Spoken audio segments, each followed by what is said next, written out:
Hello mga kababayan, kabisis ka papi, mga kalingap, magandang buhay po. Welcome muli sa aking YouTube channel, Analisa Reality Vlog. Salamat po sa mga subscribers. Mga nandyan sa comment section, nagla-like, nagsishare po. Mga silent viewers, thank you po sa suporta ninyo. Salamat po sa hindi ninyo pag-skip ng ads. Ngayon, gusto ko lang i-congratulate at pasalamatan si Kalingap Rab patungkol dito sa bagong Kalingap Angel, si Kayla. Siya yung pumalit kay Maribel. Kasi alam naman natin na pansamantala tinanggal muna si Maribel kasi nagkaroon ng pagkakamali. Yun. Ngayon andyan na si Kayla. So welcome Kayla sa grupo ng Kalingap Angels. Ayun, nandun sila Rose Ann at saka si Kayla. Kasama nila Kalingap Rab at nakausap nga nila ito. Dati na silang magkakakilala kasi magka-schoolmate pala sila. Nabanggit doon ni Carla. Kilala din ni Rose Ann. At saka masaya kasi sinabi dito ni Kalingap Rab na once may event ang Kalingap na nandoon ng mga angels, so iimbitahan siya, tatawagan na lang pag kinakailangan talaga. At andun si Kuya Bobby 143, shout out po Kuya Bobby. Kinausap din niya si Kayla. Kunting yun sa mga rules. May mga nabanggit siya doon. So, panoorin niyo po yung video kay Kalingap Rab dito kay Kayla. At hindi pa rin niya talaga nakakalimutan yung mga nangyari sa kanya. Once na natatouch up na nababanggit ba ni Kalingap Rab, kinukumusta, napapaiyak yung bata. Masakit talaga yun. Hindi niyo basta-basta makakalimutan. So, by the way, doon sa mga hindi pa yung bago lang sa aking YouTube channel, hindi alam ang kwento ni Kayla, ito po yung batang biktima ng kanyang sariling ama na, ginawaan ng hindi maganda. Pero nakukulong na daw po yung tatay na ito at justice served naman.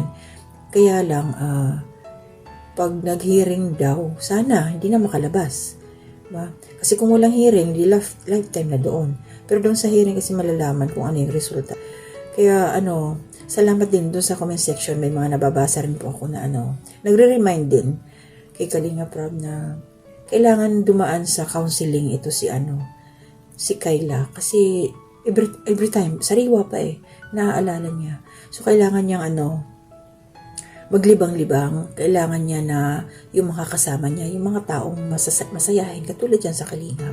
Kaya tama lang yung salamat Kalingap Rab dahil isinama mo siya, tinanggap niyo, kinuha mo siya na member ng Kalingap Angel. So, mas maraming opportunities na matatanggap si Kayla ngayon. At alam naman po natin na nag-viral na itong batang to nung unang napuntahan ni Kalingap Rab. Ito po pala mga Kalingap, para hindi andyan naman ang tawag dito, scouter po or ang nag-endorse kay Kayla para kay Kalingap Rab ay si Kalingap Alvin po. Yun ang unang nag-vlog sa kanya. At nagpapasalamat yung batang to kasi akala nga niya is hindi na siya makakapag-aral pa. At masinop sa pera din ng batang ito. Nagpatistis siya ng kahoy doon sa kanila para ipapaayos daw, magagamit. At least pag uwi ng mama niya, unti-unti niya naayos yung bahay. Pero sabi naman ni Kalingap Rab, mag-antay-antay lang. Kasi nakaplano din itong matulungan na mapabahayan. Pero sana, kung sakasakali, ewan natin, hindi natin alam kung yung lupa na yun sa kanila. Kasi what if makalabas yung kanyang ama? Dapat mailayo. Kinabahan nga ako kasi akala ko makakalabas Dapat hindi na doon matulog or tumira si Kayla kung sakasakali. Or hindi na isama. Iwalay na yung kanilang ama. Kasi mahirap yun pambihira. Pasensya na ho kasi masakit din para sa akin yung makakapanood tayo ng mga ganyan na yung anak minumulis siya ng sariling magulang, ama, mga ganun. Ang pangit yung mga talaga pinapasukan ng may sungay, mga taong ganun. Marunong mag-entertain si Kayla at mayroon siyang gift kay Kalingap Rab nung may sombrero. Yung ba yung time na binigyan niya ng sombrero si Kalingap Rab? Bagay doon sa kanyang suot. Panood niyo po ba? At saka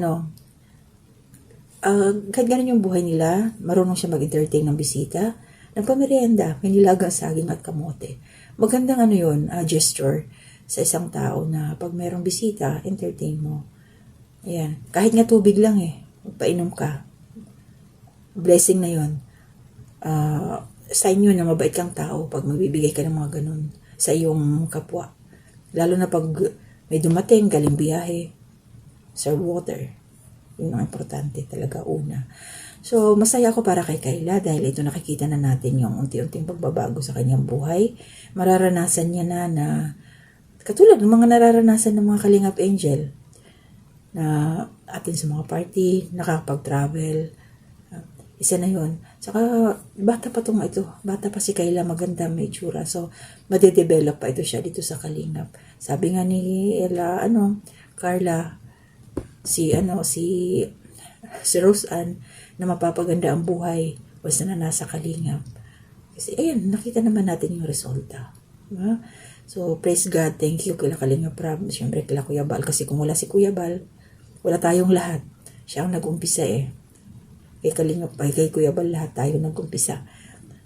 Yan. Kaya tuloy-tuloy lang po yung pasuporta. At ayan na si Kayla ngayon. Abangan na lang natin yung mga time na mapupunta siya kung saan. Baka i-makeover din tong batang to. Makikita natin ang haba ng buhok niya eh. Mas lalo siyang gumanda kung makaranas siya ng i-makeover na. Kita niyo yung mga angels natin ngayon, gagandahan. Lahat sila ang gaganda. Pero hindi natin alam. Huwag naman sana mo nang i-love team ang bata. Sabay ganun Kasi nakababasa ko sa mga comment section. Mahilig daw ng mga gaganda tapos ilalove team. Kung naglalove team man si Kalingap Rab, by the way, dahil nga sa mga beneficiary din, pang good vibes lang mo yun. Bonus na yun kung magkakatuluyan sila in real life ba. Ang sarap po yung manood ng mga kilig-kilig, lalo na kami may mga edad na, parang nananariwa yung kabataan. Ganun lang. Huwag tayong masyadong sad na lang, na masyadong didibdibin natin yung mga pangyayari sa buhay natin. Ay, naku po. Manood tayo ng mga love team para, walang wrinkles kasi matatawa ka, maalala mo yung mga kabataan mo, kilig-kilig ka dyan. Diba? So, ingat po tayong lahat. Hindi mo na ako magsa-shoutout. Basta, yun, kita na natin ang umpisa ng pagbabago ng buhay ni Kayla. Naalala ko, sabi pala niya dito, may umaaligid daw sa bahay nila. Sino naman kayo naninilip na yun? So, di bali Kayla, marami naman, nandiyan naman sila Kalingap Rab, na nagbigay na ng liwanag sa iyong buhay. Andyan ang mga angels, makakasama mo sila. So, ingat po tayong lahat. Hanggang dito na muna. Tagagbidag lang. Buti na lang din Kayla natagpuan ka nila Kuya Rab ng Kalingap. Kasi siguradong matutulungan ka din nila. Kaya, tsaka for sure magbabago din ang buhay mo.